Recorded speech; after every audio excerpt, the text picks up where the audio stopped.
बिस्मिल्लाहिर्रहमानिर्रहीम। अल्लाहु अकबर कबीरा अल्हम्दुलिल्लाहि कसीरा व सुब्हानल्लाहि बुकरतम व असीला। अल्लाहुम्मा सल्लि अला मुहम्मद व अला आलि मुहम्मद कमा सल्लैता अला इब्राहीम व अला आलि इब्राहीम इन्नका हमीदुम मजीद। अल्लाहुम्मा बारिक अला मुहम्मद व अला आलि मुहम्मद कमा बारकता अला इब्राहीम व अला आलि इब्राहीम इन्नका हमीदुम मजीद। रब्बि इश्रह ली सदरी व यस्सिर ली अमरी वाहलुल उक़दतम मिन लिसानी यफ़क़हू क़ौली। रब्बी ज़िदनी इल्मा, रब्बी ज़िदनी इल्मा, रब्बी ज़िदनी इल्मा। अल्लाहुम्मा फ़क़्क़िहनी फ़िद्दीन, अल्लाहुम्मा फ़क़्क़िहनी फ़िद्दीन, अल्लाहुम्मा फ़क़्क़िहनी फ़िद्दीन। या अज़ीज़ु या अलीमु, या अज़ीज़ु या अलीमु, या अज़ीज़ु या अलीमु, या अज़ीज़ु या अलीमु, या अज़ीज़ु या अलीमु। आमीन सुम्मा आमीन। बिस्मिल्लाहिर्रहमानिर्रहीम। सूरह बकरा की आयत नंबर अल्हम्दुलिल्लाह आज हमने 20 पढ़नी है और ज़िक्र हम मुनाफ़िकीन का कर रहे थे। 20 के बाद मुनाफ़िकीन का ज़िक्र ख़त्म हो जाएगा। 3 ग्रोह हमने पढ़े थे। कौन कौन से पढ़े थे? पहला ग्रोह पक्के मोमिन, दूसरा ग्रोह पक्के काफर और तीसरा मुनाफ़िकीन। किसी भी जगह आप किसी भी इंस्टीट्यूट में चले जाएं, वहाँ पे यही 3 लोग नज़र आएंगे, या तो वो पक्के मोमिन होंगे या पक्के काफिर या दरमियान में मुनाफ़िकीन वाला रवैया। ठीक है, ये 3 ग्रोह ही अल्लाह ताला ने कुरान में लिखे हैं और ये 3 ग्रोह ही पाए जाते हैं। इसकी आज मुनाफ़िकीन की आयत नंबर 20 है। इसके बाद ये ग्रोहों का जिक्र यहाँ पे अल्लाह ताला ख़त्म कर देते हैं। ठीक है, आयत नंबर देखें 20 में क्या जिक्र है। बिस्मिल्लाहिर्रहमानिर्रहीम। ये कादुल बरकू, करीब है कि बिजली की चमक, बर्क कहते हैं बिजली को। ठीक है, कहते हैं बिजली की चमक, यकतफू वो उचक ले या ले या छीन ले, क्या अब सारा हूँ निगाहें उनकी या आँखों की उनकी रोशनी। बिजली की चमक हो सकता है कि करीब से उनकी निगाहों की जितनी भी रोशनी है उसे उचक ले। कुल्लामा जब कभी अज़ा वो रोशनी करती है, लाहुम इनके लिए माशौफ़ी ही वो चल पड़ते हैं इसमें। वाइज़ा और जब अज़लमा वो अंधेरा कर देती है, अलैहिम इन पर कामू वो खड़े हो जाते हैं। वलऊ और अगर शाअल्लाहु चाहे अल्लाह ताला, ला ज़हबा अलबत्ता वो ले जाए, बिसमइहिम कान इनके यानी इनकी समात को अल्लाह ताला ले जाए, व अब्सारिहिम और आँखें इनकी यानी इनकी बसारत को अगर अल्लाह ताला चाहे तो ले जाए। इन्नल्लाह बेशक अल्लाह ताला अला ऊपर कुल्ली हर शैइन चीज़ के कदीर बहुत कुदरत रखने वाले हैं। यानी इसके अंदर वो क्या बात अल्लाह ताला ने कही है मुनाफ़िकीन की कि सबसे पहले ये है कि करीब है कि बिजली उनकी निगाहों की या उनकी बिनाई को ले जाए या उचक ले या सलब कर ले। ये सारी चीज़ें हैं किन की? मुनाफ़िकीन की। अब बिजली से क्या मुराद ली गई है? बिजली का क्या मतलब होता है? एनर्जी को कहते हैं ना, एनर्जी पावर, इसी को कहते हैं ना हम लोग बिजली है। हमारी बॉडी किसके बगैर नहीं चल सकती? फूड के बगैर नहीं चल सकती। हम कहते हैं ना खुराक जो है ज़रूरी होती है हमारे बॉडी को चलाने के लिए। ह्यूमन बॉडी के लिए कौन सी बिजली ज़रूरी है? फूड की। फूड जब हम लोग खाते हैं, खुराक खाते हैं, जैसा हम लोग फ्यूल खाएंगे, जैसी हम खुराक खाएंगे, वैसे ही आगे से हमारे अंदर एनर्जी आती है।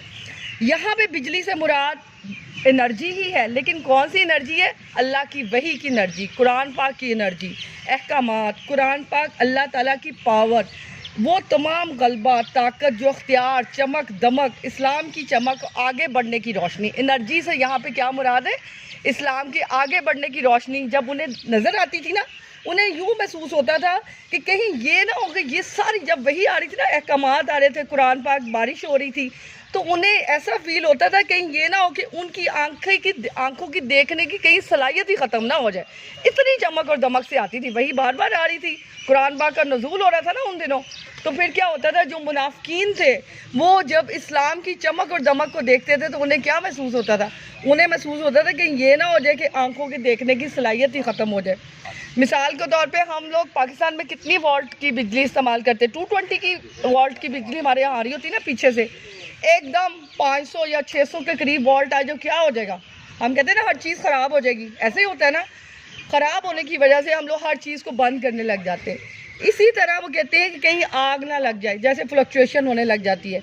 इसी वजह से वो कहते हैं कि बिजली पावर जब उनके पास वही की इस तरह चमक और दमक ऊपर से अल्लाह के अहकामात आ रहे थे, तो उन्हें क्या फ़ील होता था, कहीं यही ना हो जाए कि हमारी आंखों की जो बिनाई है कहीं वो ही ना ख़त्म हो जाए। चमक और दमक को देख के अंदर से उन्हें यूँ महसूस होता था। बात समझ आइए? या आप कहीं पे भी किसी भी तरह चेक कर लें, मैंने बड़ी मुश्किल से इसकी एक्सप्लेनेशन तलाश की है, यकीन करें कहीं से भी आप चैलेंज करती हो, आपको कहीं से इसकी एक्सप्लेनेशन इस तरह नहीं मिलेगी जो मैं आपको समझा दूँ। बिजली की मुराद वो एनर्जी, वो पावर, वो अहकामात, वो वही, वो अल्लाह की रहमत, वो बरकत, वो फजल, वो अख्तियार, जब वो सारा कुछ देखते थे तो उन्हें ये फ़ील होता था कहीं ये ना हो कि उनकी जो बसारत है, उनकी निगाहें, जो उनकी बिनाई है, कहीं ये सलाहियत ही ख़त्म ना हो जाए। आगे मैं आयत के अगले हिस्से में क्या है, वो जब तारीख़ी उन पे छा जाती थी तो उस तारीख़ी में वो खड़े हो जाते थे। यही था ना, यहाँ पे हमने ये आयत पढ़ी थी, जब कभी वो रोशनी होती तो उसमें चल पड़ते और जब अंधेरा हो जाता तो उसमें खड़े हो जाते। यानी क्या, इससे क्या मुराद ली जा रही है? मुनाफिकीन का रवैया ये होता था, जब रोशनी होती थी तो रोशनी होती थी का क्या मतलब है, जब हालात साजगार होते थे, जब जहाद का हुक्म आता था और यानी कि उनको नहीं, जहाद का हुक्म आता था, लेकिन ये कि जब फ़तह नसीब हो जाती थी उस वक़्त हालात साजगार हो जाते थे, और जब जहाद का हुक्म दिया जाता था उस टाइम उन्हें आजमाइश लगती थी। जब आजमाइश आती थी वो वहीं खड़े हो जाते थे, ना ना ना हमने नहीं जहाद करना, अल्लाह की राह में हमने नहीं जाना। लेकिन जब माले गनीमत का टाइम आता था, गनीमत को हासिल करने की चीज़ें, हालात साजगार हो गए, वो कहते थे हम आपके साथ हैं, हम तो आपके साथ देंगे। जब हालात साजगार होते थे, यानी कि हालात बेहतर होते थे, फेवरेबल कंडीशंस होती थी, वो क्या करते थे, वो उनके साथ चलने लग जाते थे, और जब अनफेवरेबल सिचुएशन होती थी वो पीछे हो जाते थे, कहते थे कि हमने आपके साथ नहीं चलना। ऐसी बात थी। इस वजह से इस्लाम या मुसलमानों को मुश्किल का जब भी दौर आता था, मुनाफिकों का रवैया क्या होता था, मुनाफिक लोग हमेशा जो थे वो पीछे हट जाते थे, और आजमाइश की जब भी घड़ी आती थी तो वो उसमें चलना नहीं चाहते थे। यहाँ पे अल्लाह ताला ने यही बात इरशाद फरमाई है। और उसके बाद अल्लाह ताला आगे फरमाते हैं, अगर अल्लाह चाहता तो उनकी समात को और उनकी बसारत को ले जाता। अल्लाह के पास क्योंकि टोटल अख्तियार है, क़ुव्वत है, अगर अल्लाह ताला चाहते तो क्या करते, अल्लाह ताला चाहते तो उनकी बसारत को ले सकते थे, उसकी समात को भी अल्लाह ताला ले सकते थे। लेकिन अल्लाह का ये कानून नहीं है, अल्लाह का ये कानून नहीं है कि उनकी समात या बसारत को, उनकी सलाहियत जो अल्लाह ने उसको दी है वो उसको ले लें। अल्लाह का कानून क्या है? अल्लाह का कानून ये है कि अल्लाह ने चॉइस दी है, अख्तियार दिया है, समझ दिया है। इंसान जो है अशरफुल मखलूक़ात है। क्यों अशरफुल मखलूक़ात है? अल्लाह ताला ने क्यों बनाया उसे अशरफुल मखलूक़ात? उसकी अक्ल और समझ की वजह से। उसके पास चॉइस है, अख्तियार है। हम कहते हैं हमारी किस्मत है हर चीज़। बच्चे जब पढ़ते नहीं हैं वो कहते हैं जी हमारी किस्मत में ये लिखा था, इसी वजह से हम फेल हो गए। बेटे जी, चॉइस आपके पास है, टाइम आपके पास है, टाइम और एनर्जी, दो चीज़ें अल्लाह ने दी हैं। कौन कौन सी दी हुई हैं? टाइम भी आपके पास है, और कौन सी चीज़ है? एनर्जी आपके पास है। सही वक्त पे सही मेहनत करेंगे तो रिज़ल्ट नहीं मिलेंगे। आपके पास अभी टाइम है, आपको पता है आपके पेपर होने वाले हैं, लगाए एनर्जी, भरपूर करें मेहनत। मैं देखती हूँ कैसे नहीं आपकी पोजीशंस आती, कैसे नहीं आप लोग फर्स्ट आते। जो फर्स्ट आने वाले बच्चे या टॉप आने वाले बच्चे होते हैं उनको क्या सुरखाव के पर लगे होते हैं? ऐसे ही अल्लाह ताला ने उसे ऐसे ही ह्यूमन बीइंग हमारी तरह का बनाया है। यहाँ पे मैं अगर लेक्चर दे रही हूँ तो कुछ मेरे साथ जितनी भी जो मेरी क्लास फेलोज थी वो भी यानी कि कहीं ना कहीं किसी न किसी मुकाम पे है। लेकिन अल्हम्दुलिल्लाह अल्लाह का बड़ा शुक्र है कि मेरे पास लेक्चरशिप है। ये सारे टीचर्स यहाँ पे खड़े, इन्होंने भी बड़ी मेहनत की। बच्चे टाइम पे मेहनत करना सीखें और अपनी सलाहियत को, अपने वक्त को यूटिलाइज़ करें। दो चीज़ों को याद रखें अपनी ज़िंदगी में, ये आपके काम आएंगी, एक वक्त और एक सलाहियत, टाइम और एनर्जी। अगर अपने टाइम और एनर्जी का आप बेहतरीन इस्तेमाल करते हैं तो आपकी लाइफ इतनी ज़बरदस्त हो जाएगी, आपकी मंजिल दुनिया और आखिरत दोनों जहां में आपको मिलेगी। अल्लाह ताला यहाँ पे ये कह रहे हैं कि मेरा ये कानून नहीं है कि मैं किसी की बसारत, समात सुनने की और देखने के लिए लूँ, लेकिन अल्लाह ताला हर चीज़ पर कादिर है, अल्लाह का अख्तियार है, अल्लाह कर सकते हैं, अल्लाह गालिब है, अल्लाह हर कुछ कर सकता है। लेकिन अल्लाह कहता है मैंने चॉइस दे दी। अगर आप सीधे रास्ते पे चलना चाहते हैं ठीक है, आप सीधे रास्ते पे चलते जाएं। अगर आप बुराई वाले रास्ते पे चलना चाहते हैं फिर भी अल्लाह कहते हैं मैंने आसानी पैदा कर दी। अब चॉइस तुम्हारे पास है, अगर तुमने जो करना है तुम करो।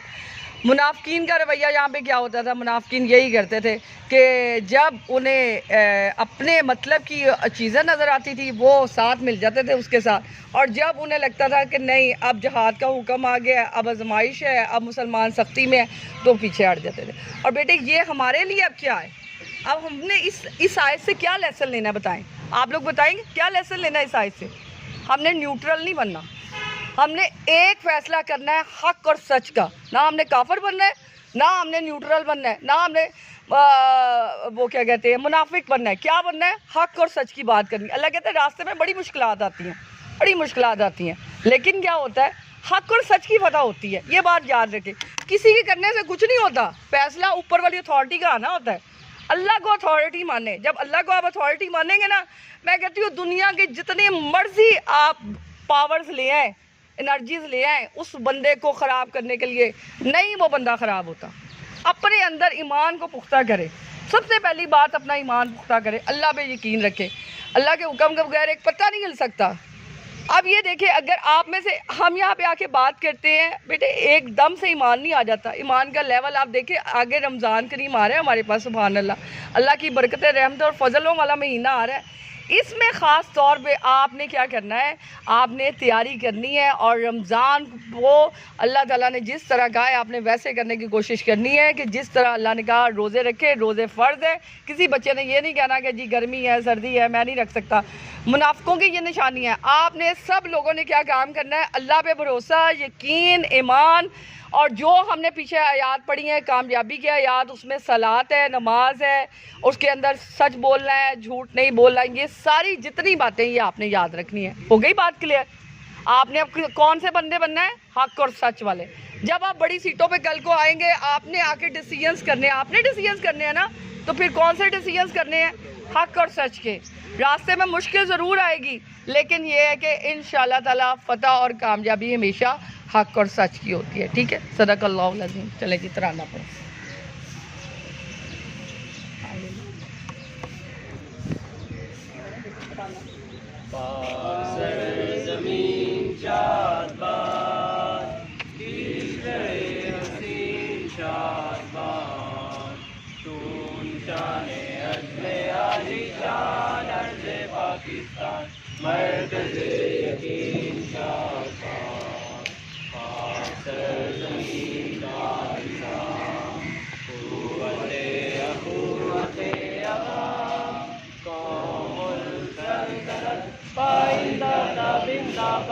Bye.